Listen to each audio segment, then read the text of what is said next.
We all know that a lot of people moved in 2020, and even more people are planning on picking up this year.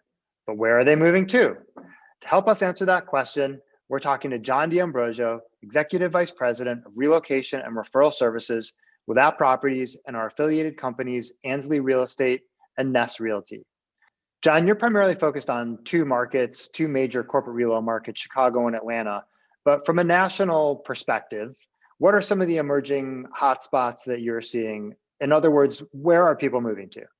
So from a national perspective, what we see, I call it kind of the New South, say Charlotte, Raleigh, Nashville, Atlanta, and then the New West, not quite the West Coast, but maybe like a Denver or an Austin or a Houston, obviously has just been booming over the last 10 years.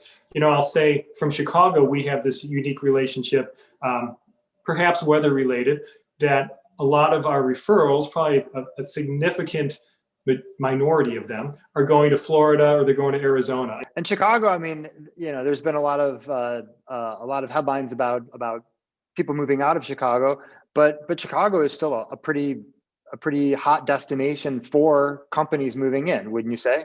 It certainly is. And we had a banner year, and I'm sure the relocation industry in Metro Chicago had a growing year. So we've got no concerns about Chicago not being a hub of the financial world as well as industrial and consulting. So we see it being very strong. And Chicago is a big market. Well, our friends at Redfin recently published a survey that said nearly 1/3 of homeowners want to move if they can work remotely after the pandemic.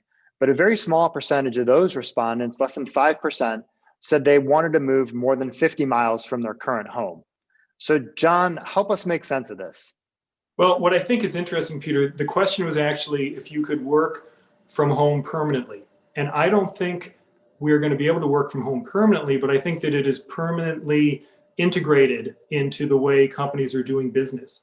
I'm seeing a lot more companies do a flex work week where you have a number of people that work Monday, Tuesday, Wednesday, and then you have Wednesday, Thursday, Friday people. So everyone's in the office on Wednesday, and that's when you have your meetings, and that's when you have vendors come in and out. But you kind of have that flexibility. And if you're 50 miles away and you only need to come into the office 1 day a week, 2 days a week, that is conceivably doable as opposed to sitting in the traffic 5 days a week. Well, John, thank you so much for joining us. And remember, if you or somebody you know is moving to a different market, please contact your App Properties agent. They will work with John and his team to find you another agent in a market that will make sure you get the service you deserve.